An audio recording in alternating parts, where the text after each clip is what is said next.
Halo teman-teman semua, jumpa lagi di podcast bersama Ikatan Wajib Pajak Indonesia. Langsung bersama Pak Rinto Setiawan dan Bapak Ray, ahli hukum Ya, perpajakan di Indonesia. Halo Pak Rinto, masih semangat hari ini Pak? ya, selalu semangat Mas Awan. Oke, makasih Pak Rinto. Pak Ray masih sehat terus Pak, semoga sehat-sehat terus nih Pak Ray nih. Terima kasih Pak Wan doanya. Masih Pak Ray bersama kita ya. Kali ini IWPI menanggapi mengenai pegawai pajak yang diduga abuse of power nih. Abuse of power ini kayak menyalahgunakan kewenangan atau apa ini Pak istilahnya nih Pak? Gimana nih Pak Dindo? Ya, jadi langsung saja Mas, ini saya share screen. Ini kita studi kasus lagi-lagi di salah satu kantor wilayah Mas. Oke, Nah, jadi ini abuse of power dari pegawai pajak ini studi kasusnya di wilayah saya sendiri Mas, di Kanwil, DJP Jawa Timur 3. Ini membaca ulang prinsip legalitas dalam praktek administrasi perpajakan. oke. Ini kan Jatim 3 yang kemarin Bapak Farid Bahtiar, kemudian dia pindah ke Jakarta Barat, kemudian diganti oleh siapa, meninggal orangnya, diganti lagi Ya, orangnya, sekarang ganti lagi ibu-ibu ya. sekarang ya. Tri Tribowo, Pak. Ganti Tribowo, diganti lagi Pak Pak Untung, terus sekarang Bu Lindawati. Wah, Nah, ini ini latar sangat belakang masalah adalah Direktorat Jenderal Pajak memiliki kewenangan besar dan intrusif. Nah, kekuasaan tersebut langsung menyentuh pada harta, usaha, dan keberlangsungan hidup warga negara. Dalam praktek muncul tekanan administratif, pemeriksaan yang tidak proporsional, kriminalisasi berbasis berbasis tafsir sepihak. Jadi pasalnya kadang udah jelas tapi berbasis tafsir. Ini sepertinya contohnya pelarangan rekam yang saya yang pakai pasal 34. Ini bukan lagi isu oknum, tapi ini adalah pola kekuasaan. Prinsip dasar hukum, prinsip legalitas pejabat negara itu hanya boleh bertindak berdasarkan hukum positif. Nah, dan harus memiliki dasar kewenangan yang jelas. Kalau warga negara bebas bertindak apapun selama tidak dilarang oleh hukum. Nah, dalam negara hukum, kekuasaan dibatasi hukum, bukan sebaliknya.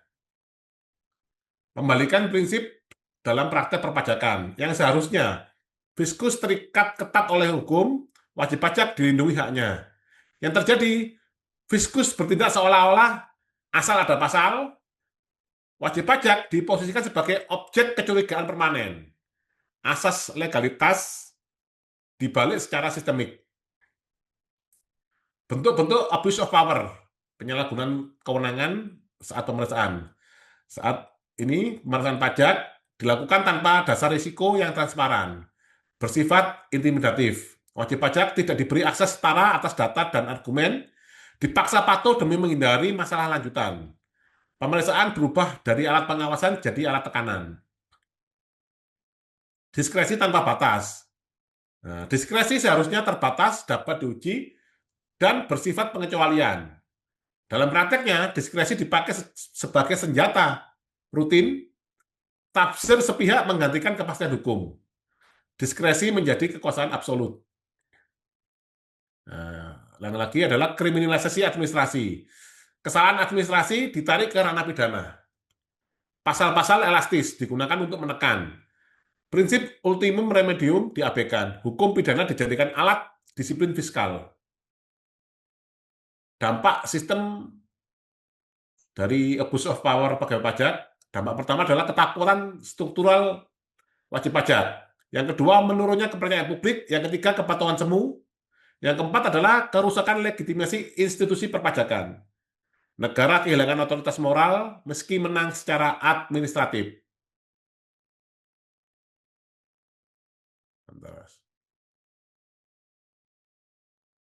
Ini bukan masalah individu, ciri masalah struktural. Pertama adalah pola berulang di banyak kasus.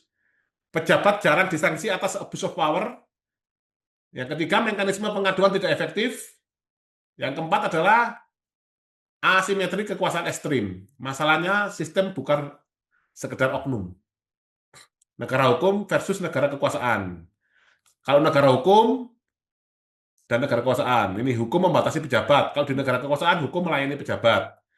Di negara hukum warga dilindungi, di negara kekuasaan warga dicurigai. Di negara hukum kekuasaan dapat diuji, di negara kekuasaan kebal. Praktek perpajakan hari ini cenderung ke negara kekuasaan.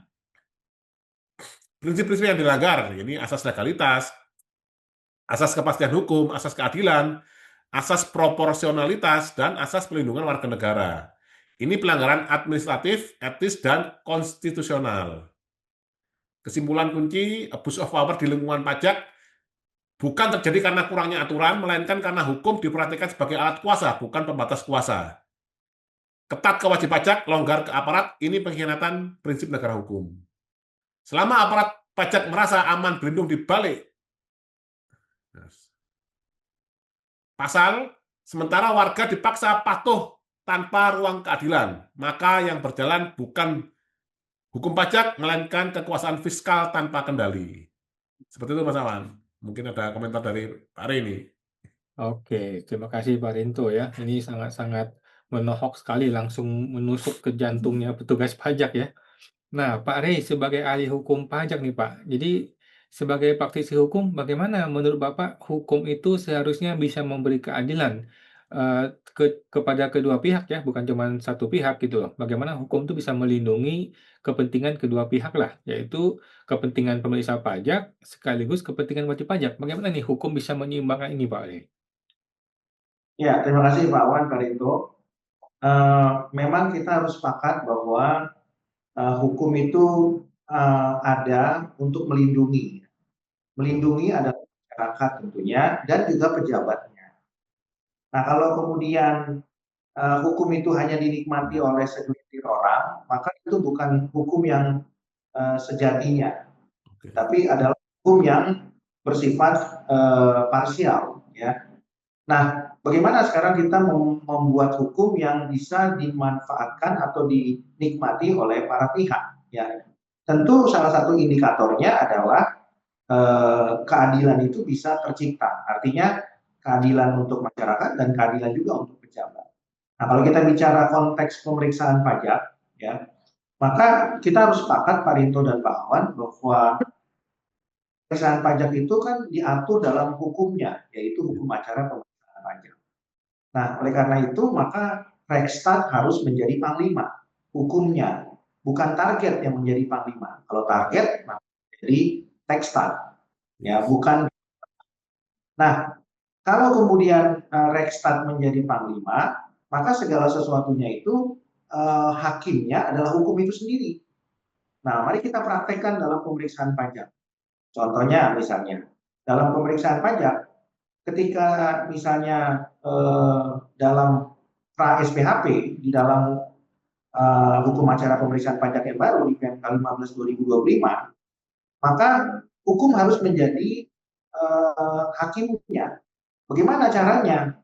Nah, hukum memberikan keleluasaan sekarang boleh menghadirkan ahli. Menurut saya itu bentuk perlindungan hukum dan udah ada kemajuan di hukum acara pemeriksaan pajak yang sekarang. Kalau yang dulu belum ada. Begitu juga dengan pembahasan SPHP. Boleh dihadirkan ahli karena mereka dapat menjadi penengah terhadap sengketa antara fiskus dan wajib pajak. Kalau dulu kan Pak Awan dan Pak Rinto itu kewenangan absolut dari pemeriksa. Dia mau mengoreksi apa enggak, dia mau memaksakan temuan apa tidak, apalagi nggak ada rekamannya. Dengan alat rekaman katanya rusak, ya kan, nggak ada anggaran untuk beli rekaman baru, kan begitu ya. Jadi kan tidak bisa dibuktikan. Nah, maka dengan adanya ahli hadir, maka hukum memberi perlindungan. Nah, jadi hukum itu menjadi bermanfaat di situ, ya. Nah, itu satu kemajuan tentunya yang harus kita apresiasi. Acara pemeriksaan pajak yang baru yang diatur di PMK 15 2025. Namun, kalau kita masuk ke tindak lanjut setelah pemeriksaan pajak, setelah terbit SKP kan ada penelitian keberatan.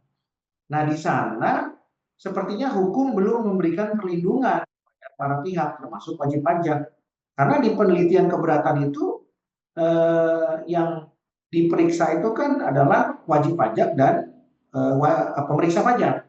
Nah, jadi namun dalam penelitian tersebut ya saya belum melihat bahwa wajib pajak dapat menghadirkan ahli.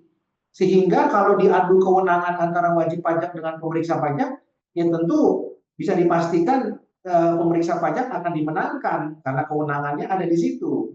Tapi kalau dalam pemeriksaan sepertinya wajib pajak sudah diberikan perlindungan hukum. Dalam penelitian keberatan itu kan head to head antara wajib pajak dengan pemeriksa pajak. Diperiksa oleh peneliti keberatan yang juga sama-sama satu korps. Nah, sehingga ahli belum lihat hukum itu memberikan perlindungan kepada para pihak. Perlindungannya hanya kepada tentunya wajib pajak dan peneliti keberatan, tapi belum kepada wajib pajak. Sehingga harusnya hukum acara penelitian keberatan harus diperbaiki ya dengan cara memberikan perlindungan kepada wajib pajak ya seperti di dalam pemeriksaan pajak dengan cara misalnya memberikan kesempatan kepada ahli untuk hadir. Meskipun kita tahu tidak ada larangan menghadirkan ahli, tapi tidak diatur juga secara normatif. Nah, saran saya sebenarnya diatur supaya tidak ada perdebatan. Karena kalau tidak diatur nanti ada peneliti keberatan yang merasa keberatan. Ya, dalam pemeriksaan pajak kan sudah diatur sehingga pemeriksaan keberatan. Dan berikutnya, menurut saya, hukum juga harus memberikan kemanfaatan atau kemaslahatan. Nah, kenapa demikian? Dalam proses penelitian keberatan, yang memutus itu kan adalah satu korps. Sementara yang diperiksa kan juga adalah korpsnya dia, yaitu pemeriksa pajak. Jadi menurut saya, penelitian keberatan itu kurang bermanfaat.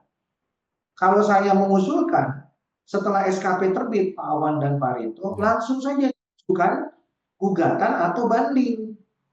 Tidak perlu lagi penelitian keberatan. Karena perpihakan hukum itu sudah terlihat jelas dalam penelitian keberatan. Ya, jadi hukum itu belum memberikan kemaslahatan, itu yang saya sebut tadi. Kemanfaatannya belum ada. Iya, itu kemaslahatan dan kemanfaatan buat pemeriksa pajak, tapi bukan untuk wajib pajak. Sehingga dalam proses penelitian keberatan saya melihat kemanfaatan atau kemaslahatan hukum itu belum terlihat. Kalau dalam pemeriksaan sekarang sudah ada kemajuan, tapi dalam penelitian keberatan belum terlihat. Nah, oleh karena itu dalam beberapa diskusi publik saya mengatakan bahwa penelitian keberatan ini kurang bermanfaat dan cenderung menghabiskan waktu, tenaga, pikiran, dan juga anggaran. Iya. Lebih bagus langsung saja ya diajukan kepada pengadilan pajak, baik itu gugatan maupun banding. Begitu Pak Rinto maupun Pak Ahmad. Oke, terima kasih Pak Rey, Pak Rinto. Ini ide yang sangat bagus ya teman-teman. Ngapain repot-repot ke keberatan? Kan pemeriksa pajak kan pasti sudah berkoordinasi dengan Kanwil ketika dia bikin SKP gitu loh. Betul Pak Rey, begitu ya? Jadi ketika dia bikin SKP ya dia sudah koordinasi dengan Kanwil dan tidak perlu keberatan lagi. Ngapain keberatan Kanwil lagi? Gitu. Kita asumsinya seperti itu. Jadi langsung saja untuk menghemat waktu, tenaga, Apalagi biaya. pemeriksaannya dilakukan oleh Kanwil, Pak ya. Itu keberatan gimana itu Pak? Iya. Jadi semakin Nah, terlihat pengalaman jelas. saya pribadi di PTRN pemeriksaannya oleh Kanwil, Mas Awan. Keberatannya di Kanwil lagi. Iya. Jadi terlihat jelas Pak Rinto Pak Awan, jeruk makan jeruknya kan terlihat jelas. Jadi kan independensinya itu kan masih jauh dari harapan. Nah, sehingga kepentingan atau kemaslahatan hukumnya kan belum dapat dirasakan oleh wajib pajak. Ya. Dan tentunya tadi yang Pak Awan bilang ya, kita bisa menghemat banyak hal. Kalau kemudian perkaranya bisa diajukan langsung ke pengadilan pajak. Nah, namun pekerjaan Pak Rinto dan Pak Awan adalah pengadilan pajak harus diisi bukan hanya oleh hakim dari pegawai Kemenkyu, baik itu mantan DJP, DJBC atau BKF, tapi harus dibuka kepada semua lini masyarakat, termasuk dari akademisi, kemudian dari praktisi, juga harus diisi. Ya, tidak semuanya dari Kemenkyu. Karena kalau masih semuanya dari Kemenkyu, maka independensi peradilan atau kemanfaatan hukum itu belum bisa dirasakan. Begitu Pak Rinto dan Pak Ahmad. Oke Pak, ini muncul ide baru nih. Mungkin kita bisa men-JR ke Mahkamah Konstitusi ya, supaya hakim di PP itu minimal diisi oleh satu perwakilan dari MA, satu perwakilan dari mana gitu ya. Yang penting jangan tiga-tiganya atau jangan dua dari mantan DJP. Oke, terima kasih Pak Rey, makasih Pak Rinto informasinya. Kita jumpa lagi Pak di podcast berikutnya Pak. Terima kasih Pak. Oke, Mas.